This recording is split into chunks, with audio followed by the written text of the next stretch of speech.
둘째 주일을 맞이해서 하나님을 예배하는 우리 사랑하는 믿음의 권속들 위해 하나님 예비하신 크신 은혜와 축복이 함께 하시길 주님의 이름으로 간절히 축원드리겠습니다.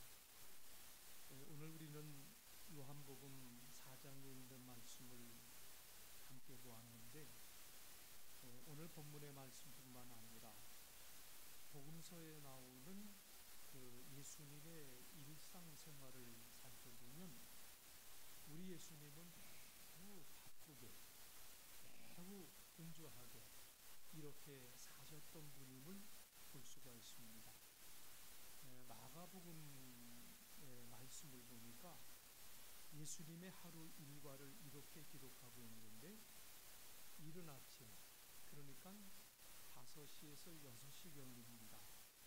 갈릴리 바닷가로 가시고 거기서 그물을 깁고 있던 시몬, 안드레, 그리고 야고보와 요한 이 네 사람을 제자로 삼았고요. 오전 10시경에는 예수님은 가버나움에 있는 회당으로 가셔서 사람들에게 천국 복음을 가르치신 후에 회당에서 더러운 귀신 들린 사람 하나를 고치시고 그리고 오후 2시경 예수님은 가버나움에 있는 시몬의 집으로 가셔서 열병으로 신음하는 시몬의 장모의 그 열병을 고치십니다. 그리고 오후 5시경 병든 사람들이 예수님을 찾아와 온 동네가 예수님께 나온 것 같았는데 우리 예수님은 이 모든 사람들을 고쳐주셨다고 기록을 하고 있고요. 그리고 예수님은 그날 저녁 11시가 넘어서 잠자리에 드시고 새벽 4시경 자리에서 일어나신 후에 예수님은 한적한 곳을 찾아 기도하셨다. 이게 예수님께서 하루에 그 시간들을 보냈던 일과임을 마가는 이렇게 기록을 하고 있어요. 그리고 중요한 것은 예수님의 이 하루 일과가 하루 만에 끝난 것이 아니라 예수님의 그 공생의 기간인 3년 동안 계속되었다고 하는 사실이죠. 이 말씀을 우리가 생각해 볼 때 우리는 질문을 던지지 않을 수가 없어요. 어떻게 우리 예수님께서는 이 바쁜 일과를 다 소화하실 수 있었을까? 도대체 이렇게 많은 일들을 감당할 수 있는 그 힘을 우리 예수님은 어떻게 공급을 받으셨을까?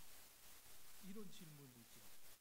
여러분, 이러한 삶을 산다고 하는 것은 인간적인 건강과 힘과 인간적인 노력을 갖고 될 수 있는 것은 절대로 아니에요.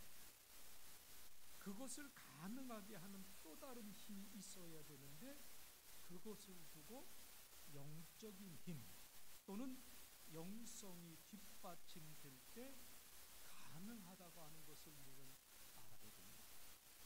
그렇다면 우리가 가지는 또 하나의 질문이 생기는데 우리 예수님이 가지고 계셨던 그 영성은 과연 어떤 영성이었을까? 이 질문이죠. 한때 우리나라 안에서 이 영성에 대한 오해들이 굉장히 많아서 좀 뭔가 남과 좀 다르고 특이한 이런 뭔가 있어야 그 사람의 영성이 충만한 사람이구나 이렇게 오해를 했던 때도 있지만 여러분 이 영성이라는 말 이것은 한마디로 얘기하면 우리 예수님의 영적인 성품이다 이렇게 우리가 알면 될 것 같아요. 영어로는 spirituality라고 하는데 이 말은 그 사람의 영적인 수준, 영적인 성품의 질 이렇게 말할 수가 있는 거죠. 그렇기 때문에 그 사람의 말이나 행동이나 생각, 삶 전체에 미치는 영적인 성품의 정도를 말한다. 이렇게 보면 되겠는데 그래서 저 사람이 저렇게 말을 하는 것 보니 저 사람의 영성이 이 정도가 되겠구나, 이렇게 알 수 있는 거예요. 이 사람이 이렇게 헌신적인 삶을 살아가는 것을 보니 이 사람의 영성이 어느 정도인지 알 것 같다, 이것이 맞는 거예요. 좀 더 쉽게 말하면 영성이라고 하는 것은 성령께서 그 사람의 삶을 지배하는 정도다, 이렇게 말할 수가 있어요. 성령께서 그 사람의 삶을 온전히 지배할 때 그 사람의 영성이 깊다라고 이렇게 말할 수가 있는 거지요. 그리고 우리가 예수님의 영성에 대해서 말할 때 간과해서는 안 되는 것이 뭐냐면, 그것은요, 예수님의 영성은 내가 본받아야 될 무엇이다, 예수님의 영성이 내가 본받아야 될 본복이다 라고 하는 것을 우리가 잊어서는 안 된다는 거예요.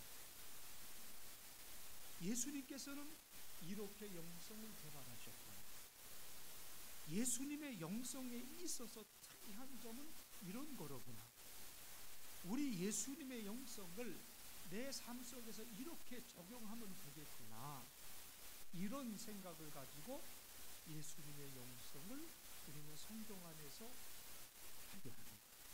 자, 그렇다면 이 예수님의 영성에서 제일 먼저 생각해야 될 것이 뭐냐면, 첫째로 예수님의 영성은요, 예수님의 가정을 통해서 성장했고요, 그리고 예수님의 가정을 통해서 예수님의 영성이 꽃을 피웠다고 하는 것을 여러분 기억하시기를 바랍니다. 예수님의 육적인 아버지 요셉의 가정, 우리가 잘 아는 대로 매우 가난했습니다. 그 당시 관습에 의하면 남자 아이를 낳으면 8일 만에 할례를 행하고 그 아이를 하나님께 드리는 예식을 해요. 이때 하나님께 희생 제물을 드리지요. 누가복음 2장 24절에 보면 요셉은 비둘기 2마리를 드렸다, 이렇게 기록을 하고 있습니다. 보통 사람들 같으면 아들을 낳고 8일 만에 할례를 행하고 하나님 앞에 이 아이를 바치니 하나님 이 아이를 책임져주세요 라고 희생의 제사를 드릴 때 보통 양 1마리 하나님 앞에 바칩니다. 그런데 요셉의 삶은 너무나 가난했기 때문에 비둘기 2마리를 제물로 드렸어요. 비록 요셉과 마리아가 경제적으로는 넉넉하지 못했지만 이 부부는 매우 경건한 사람들이었습니다. 마태복음 1장 19절에 보면 요셉은 다윗의 가문에 속한 의로운 사람이었다라고 기록하고 있고요.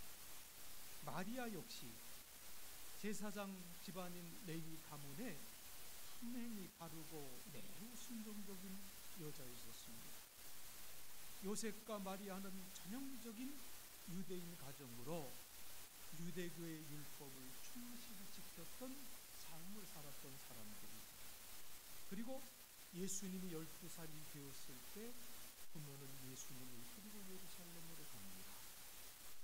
마침 6월절이라는 큰 명절이었죠. 성경에 보면 해마다 6월절이 되면 유대인들의 관습에 따라 예루살렘에 올라갔어요. 누가복음 2장 41절로 42절에 보면 예수님도 12살이 되었을 때 6월절 관습을 따라 예루살렘으로 올라갔다고 기록한 것을 보면 요셉과 마리아 역시 유대교의 관습을 충실하게 지켰던 것을 우리는 볼 수가 있어요. 예수는 이렇게 경건한 삶을 살기를 힘썼던 요셉과 마리아의 가정에서 태어났어요. 사실 예수님의 영성, 그러면 하나님의 아들로서 가지고 있는 본래부터 타고난 영성이다 라고 얘기할 수가 있어요. 그러나 예수님의 영성은요, 요셉과 마리아의 가정을 통해서 꽃을 피웠다고 하는, 그 가정을 통해서 더 크게 자라났다고 하는 것을 우리가 잊어서는 안 된다는 거예요. 그만큼 우리의 영성에 있어서 가정의 역할이 그만큼 중요하다고 하는 것을 우리는 알아야 됩니다. 구약 성경에 나오는 사무엘의 영성 역시 기도의 어머니 한나에게서부터 나온 뜻 아닙니까? 또 신약 성경에 나오는 디모데의 영성 역시 그의 멘토였던 바울을 만나면서부터 디모데의 영성이 급격하게 성장한 것은 맞지만 우리가 성경을 잘 읽어보면 디모데에게도 본래부터 타고난 영성이 있었던 것 같아요. 그 타고났던 영성은 무엇이었느냐? 경건한 어머니 유니게에서부터 영향을 받았던 것을 성경은 증거해 주고 있습니다. 여러분, 여러분의 자녀들은 과연 어떤 사람으로 성장했으면 좋겠다라는 생각을 여러분은 가지십니까? 어때요? 대부분 내 자식 공부 잘하고 좋은 대학 들어가고 그리고 좋은 데 취직해서 그냥 부족함 없이 돈 잘 벌고 그리고 효도하고 이렇게 했으면 참 좋겠다. 이게 모든 부모들이 가지고 있는 아마 소원일 거예요. 바람일 거예요. 자, 그렇다면 이런 세상 사람들의 기준이 이런데 그렇다면 예수를 믿는 저와 여러분은 어떠십니까? 내 자식은 이랬으면 좋겠다 라는 바람이 있을 텐데 그 바람이 여러분 어떤 것입니까? 여러분의 자녀들이 정말 훌륭한 크리스찬으로 성장하기를 바라며 기도하고 계십니다. 사랑하는 성도 여러분, 크리스찬 부모라고 한다면 누구든지 이 기도가 제일 먼저 해야 된다고 하는 것을 여러분 기억하시기 바랍니다. 우리의 자녀들이 영성이 뛰어난 훌륭한 크리스찬으로 성장하기를 바라는 그 기도가 우리에게 있어야 되겠고, 이렇게 되기 위해서는 먼저 우리의 가정이 신앙적으로 바른 가정이 되어야 된다. 이 사실을 명심하시기 바랍니다. 예수님을 비롯해서 우리 신앙의 가정 안에서 이러한 영성이 훌륭한 이세들이 태어났다가 그리고 그들이 세상을 향해서 놀라운 일들을 행하고 선한 영향력을 베풀었다고 하는 것을 기억하시면서 여러분 신앙적으로 바른 가정이 되기 위해서 기도할 수 있는 저와 여러분이 되어주시길 간절히 바랍니다. 둘째로 예수님의 영성은요, 하나님 말씀에 대한 탁월한 해석을 통해서 드러났습니다. 예수님의 성경 해석은 틀에 박힌 해석이 아니었었습니다. 그렇다고 자기 멋대로 상황에 따라서 이렇게 저렇게 해석한 것도 아니에요. 굳이 말한다면 창의적인 해석이다, 이렇게 말할 수 있을까요? 그 결과 예수님의 이 말씀에 대해서 수많은 사람들이 반응을 했습니다. 마가복음 1장 27절에 의하면 다 놀라 서로 물어 이르되 이는 어찌미냐 권위 있는 새 교훈이로라. 그렇죠? 이것은 권위가 있는 새로운 교훈이다 라고 사람들은 예수님의 가르침에 놀랐다고 했는데, 이것은 율법학자들과는 달리 예수님의 말씀에 권위가 있었다고 하는 그 증거 아니겠습니까? 예를 들어본다면 예수님 당시의 모든 사람들이 가장 중요하게 여겼던 법이 무슨 법이냐면 안식일법이었었어요. 안식일. 이 안식일에 일을 하지 말라는 규정에 얽매여 있어서요, 안식일에는 절대로 일을 하지 않는 사람이 최고로 율법을 잘 지키는 사람이라 이렇게 그 당시에 인정을 받고 있었다는 거지. 그런데 예수님이 뭐라고 선포하셨습니까? 사람이 안식일을 위해서 있는 것이 아니라 안식일이 사람을 위해서 있는 것이다라고 이렇게 해석을 합니다. 예수님의 말씀을 들은 사람들이 받았을 그 충격을 한번 생각해 보세요.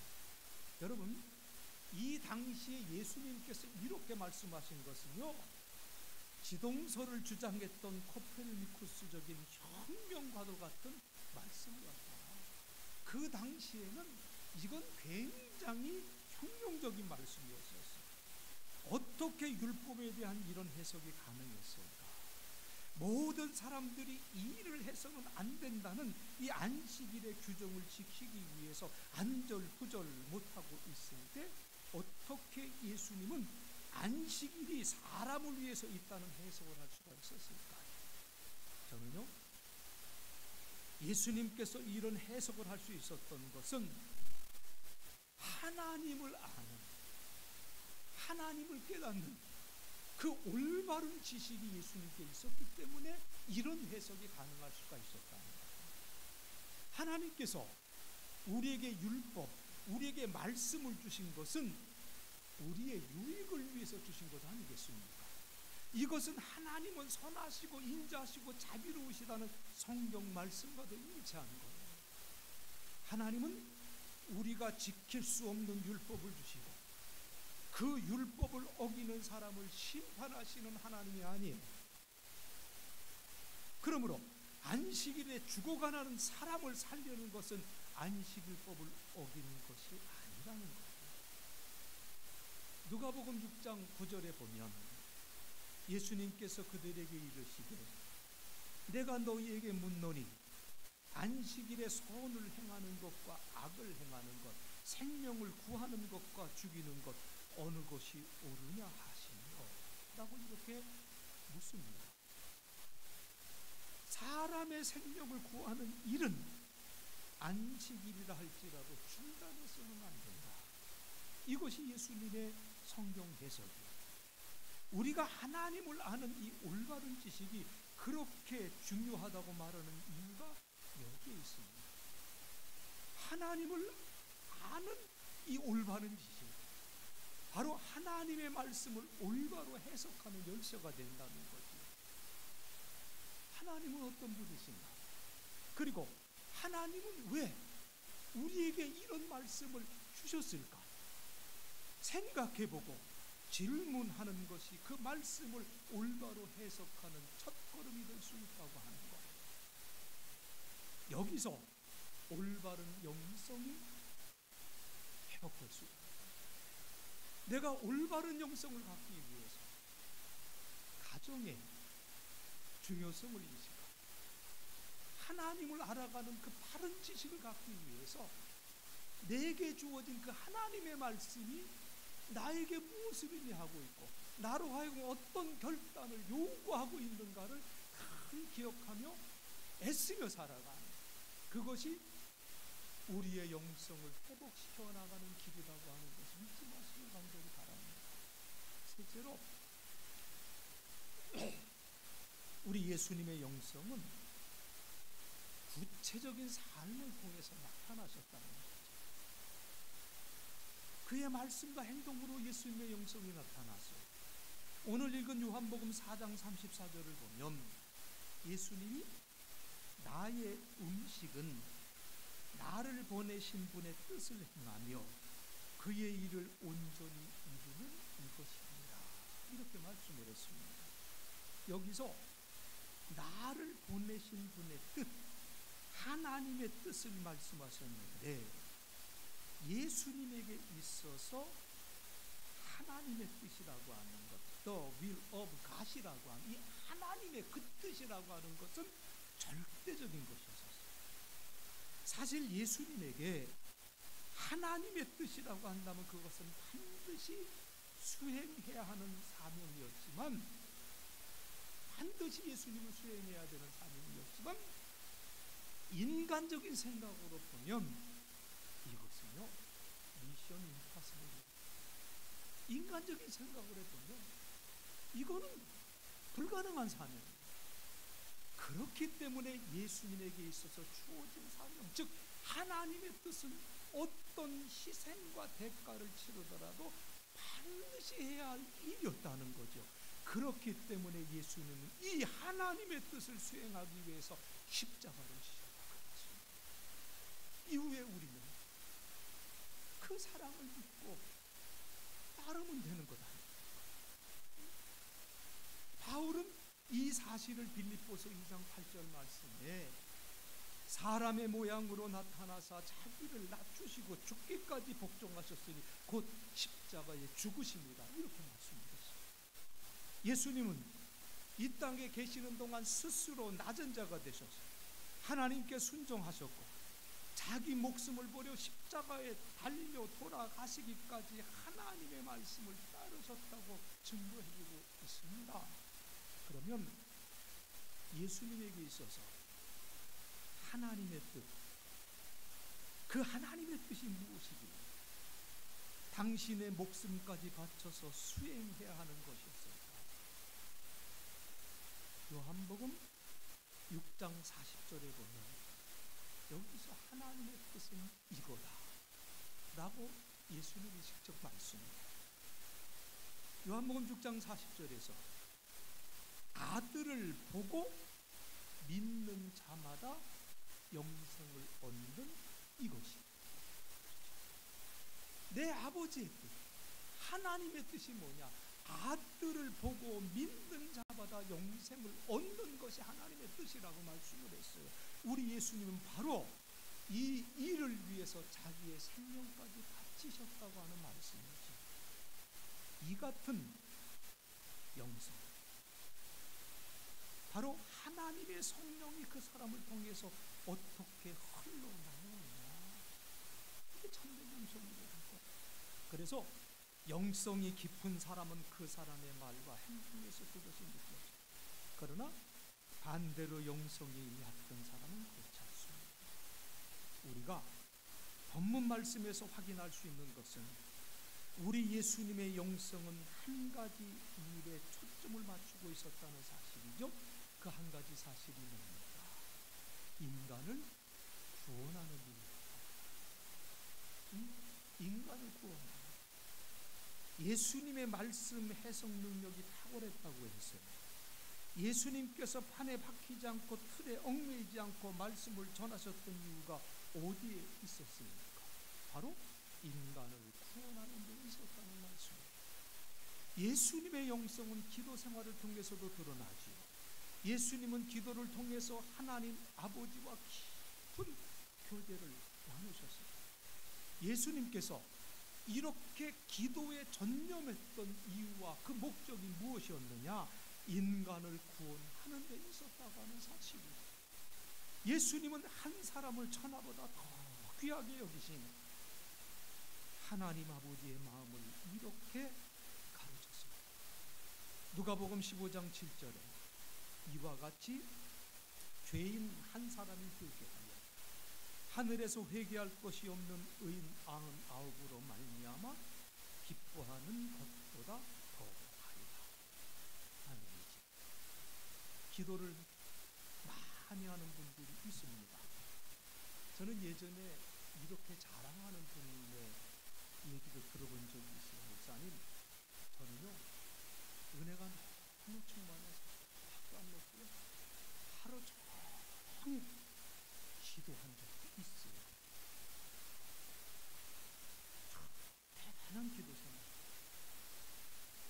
그런데 저는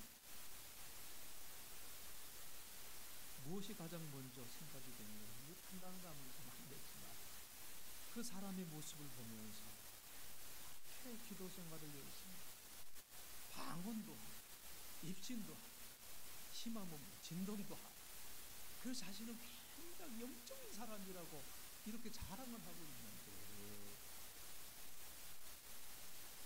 그 사람의 영성 확인하고 있는 그 모습을 이렇게 보면서 참 안타까운 그러한 마음을 가졌던 적이 있어요. 여러분, 기도가 중요하고 긴 시간을 기도하는 것도 중요하지만 그보다 더 중요한 것은 그 사람의 영성이 그 사람의 말과 행동으로 그들의 삶으로 드러나고 있느냐, 이것이 더 중요하다는 거예요. 그들의 말과 행동을 보고 그들이 살아가는 모습을 보면서 이 사람이 하나님과 깊은 관계 속에 살고 있는 그 영성을 우리가 볼 수 있어야 되고, 우리가 그 영성을 볼 수 있게 해야 된다고 하는 사실이에요. 예수님은 요한복음 4장 30절에서 34절에서 뭐라고 그랬다고 그랬어요? 나의 양식이 뭐라고 그랬습니까? 나의 양식은 하나님의 뜻을 행하는 것이라고 그랬어요.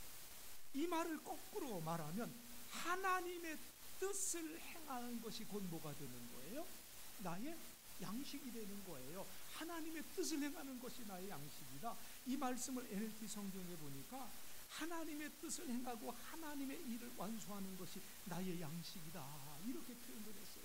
여기서 내가 깜짝 놀라는 말씀을, 이렇게 단어를 봤는데, 여기서 나의 양식으로 우리가 번역된 이 말씀이 영어 성경에서는 My nourishment라고 이렇게 번역이 되어 있어요. My nourishment. 여기서 nourishment라고 하는 단어는 어떤 의미를 갖고 있는가 하면, 음식으로도 번역이 될 수가 있지만 나에게 힘을 공급해주는 어떤 것도 될 수가 있고, 나의 생명을 유지시켜주는 그 어떤 것으로도 해석될 수 있는 그러한 단어예요. 그러니까 나의 양식은 하나님의 뜻을 행하는 이것이니라는 이 말씀, 하나님의 뜻을 실천하고 그 뜻을 완수하는 것이 나에게는 음식과도 같다는 표현임과 동시에 나는 하나님의 뜻을 행함으로써 내 삶의 에너지를 공급받는다, 내 삶의 힘을 공급받는다, 이렇게도 해석될 수 있는 말씀이다. 그 말씀입니다.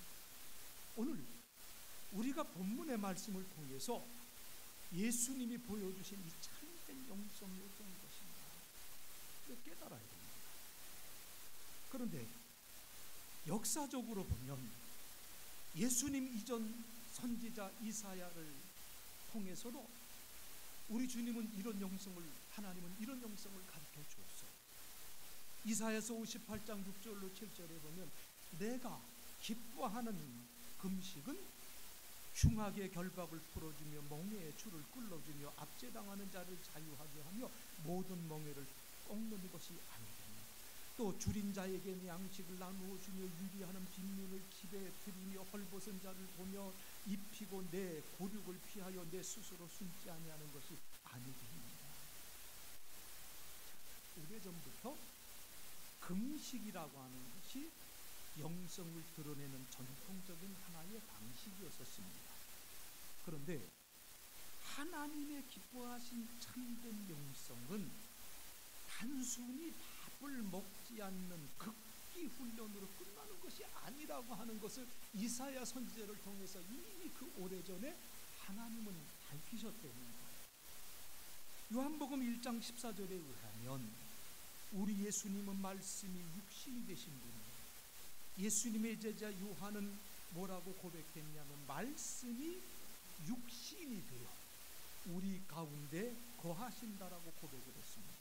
신학적인 용어로 이것을 인카네이션이라고 말을 합니다. 말씀이 몸으로 들어왔죠. 그러므로 예수님의 영성은 뭐냐? 성육신의 영성이었다. 예수님의 영성의 가장 큰 특징은 그것이 기도로 끝나지 않고 설교로 끝나지 않고 금식으로 끝나지 않고 행동으로 그리고 삶으로 나타났다는 것을 말씀해 주고 있어요. 성경 읽는 것, 영성을 기르는 방법. 우리가 하나님의 말씀을 듣는 것, 영성을 기르는 하나의 방법. 여러분 성경을 필사하도록 한번 노력해 보세요. 성경 말씀을 한 절 읽는 것도 영성을 키워가는 데 대단히 유익합니다. 그런데 이 모든 것을 통해서 길러진 영성은 어떻게 해야 됩니까? 밖으로 흘러나와야 됩니다. 밖으로 흘러나와야 됩니다. 그렇기 때문에 예수를 믿는 사람들 함부로 말하면 안 돼요. 함부로 행동하면 안 돼요. 함부로 험한 얘기하지 말고 함부로 험한 생각을 사시면 안 된다 그 말.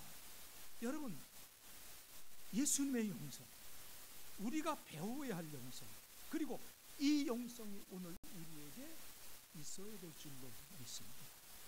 바로 이 영성이 나를 살리고 이 영성이 내 가정을 살리고 내 교회, 내 이웃, 혼란스러운 내 나라를 살릴 수 있기 때문입니다.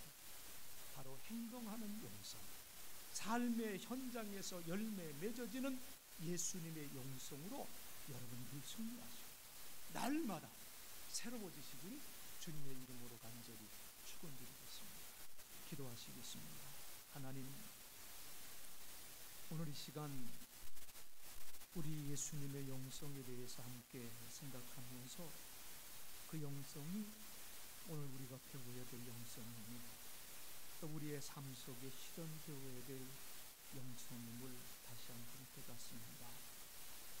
우리 예수님의 영성은 가정을 통해서 성장했고 하나님을 아는 올바른 지식을 통해 올바른 해석을 통해 나타나셨고 더더욱이 예수님의 영성은 구체적인 삶을 통해서 나타나셨다는 것을 우리가 기억할지어다.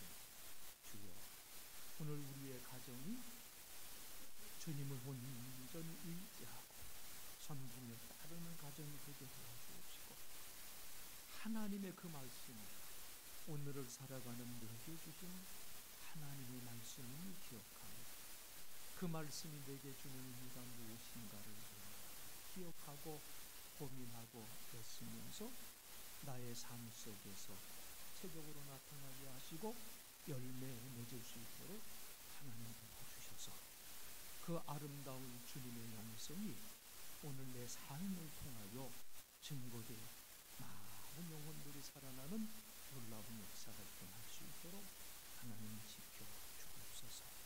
예수님 거룩하신 이름 받도록 간절히 기도드립니다.